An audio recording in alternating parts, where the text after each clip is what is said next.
So we're going to talk about X factor. It's a metric that measures the separation between the pelvis and the chest. Basically, when we think about stretch and we're creating stretch, a lot of times we think about how much separation we can create between the pelvis and the upper part of our body.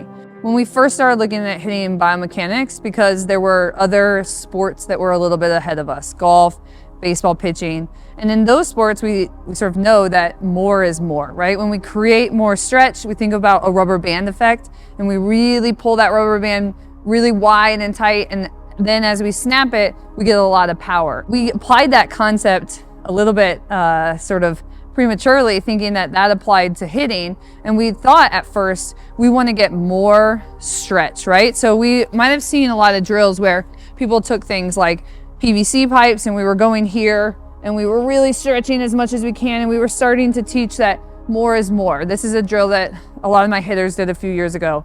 And then when we looked at their swing, what we were seeing is a big separation, yes, but when we thought of the part that really matters, which is how do we get to the ball, right? And how do we get our bat to the ball? A lot of our athletes were having trouble closing that gap. So we were getting here, and then that bat now was dragging behind. They were never closing that bat, and they were late to a lot of things. Or they made decisions too early, and they were making bad swing decisions. And so we started wondering, is more? So we have to create a pattern that we can start and then be adjustable to different speeds, different locations, different break.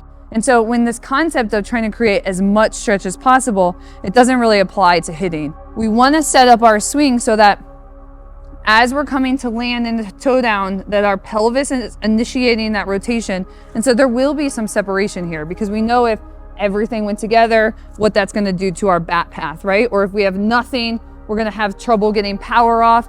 Usually when we see hitters that land totally closed and they haven't started anything, they're either going to rip with their hands, they're going to pull with their chest, they're going to have to generate that power from an inefficient place.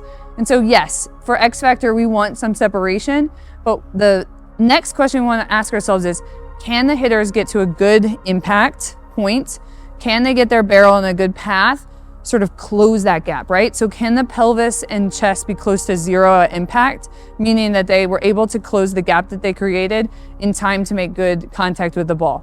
And so we're gonna look here in a second at Katie, one of our hitters, and she has a pretty big X factor, right? We're getting close to 30 degrees at when her foot comes down.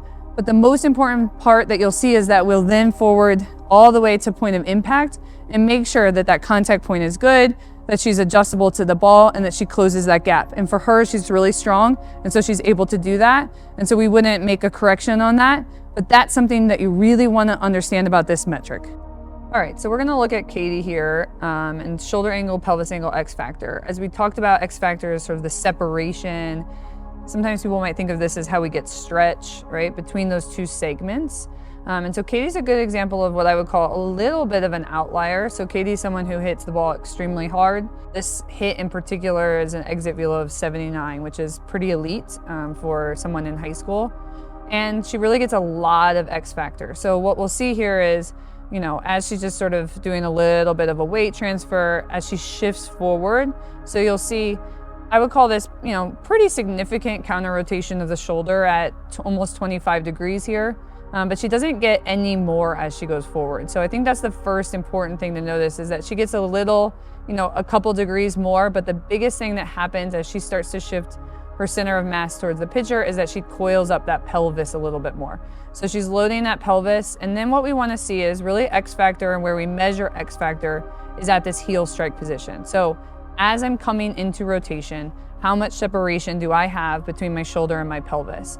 If we've loaded up right into heel strike and we've gotten our body in a good position, our pelvis is gonna lead that rotation. So we're gonna start seeing our pelvis work back to the pitcher. And so you'll see that Katie here gets up to an X factor close to 30. This is a lot. In hitting, we're a very reactionary sport, or it's a reactionary skill. And so we have to be able to close that. So when we first started getting excited about this concept of separation and hitting, we might have thought more is more. We're just gonna keep trying to get more and more and more separation, just like we talked about before, kind of thinking about that as a rubber band effect. But the problem is hitting is reactionary. It has to happen in a very short time window. So if we're thinking a very elite softball pitcher is landing at like 35 feet from the hitter and she's throwing close to 70 miles per hour. We're talking about a very, very short window that we have to be able to get our power off. And so the thing about that we want to look at as X factor is both what is that number at this point, and then what happens with it. And so the key thing to notice for Katie is that maybe we would say, ooh, that's a lot. I don't know if we're gonna want that much separation at the point. But the thing about Katie is that she's very strong. If we look at this point of contact, this is a great point of contact. It's out front. It's not that she's late on the ball. If we looked at her spray chart, we would see that she's definitely capable of hitting to all fields. And you'll see that she closed that. So if we see all of a sudden that number that was close to 30 by point of impact is already close to 0. So because Katie can close that window in a very, very short time period, this isn't something we would address in her training. If anything, it's an advantage she has to be able to get that much separation. And we're not going to touch it because she closes it at a good contact point out front. And so this is something that we wouldn't necessarily address for her, but it's something to understand the full story of X factor.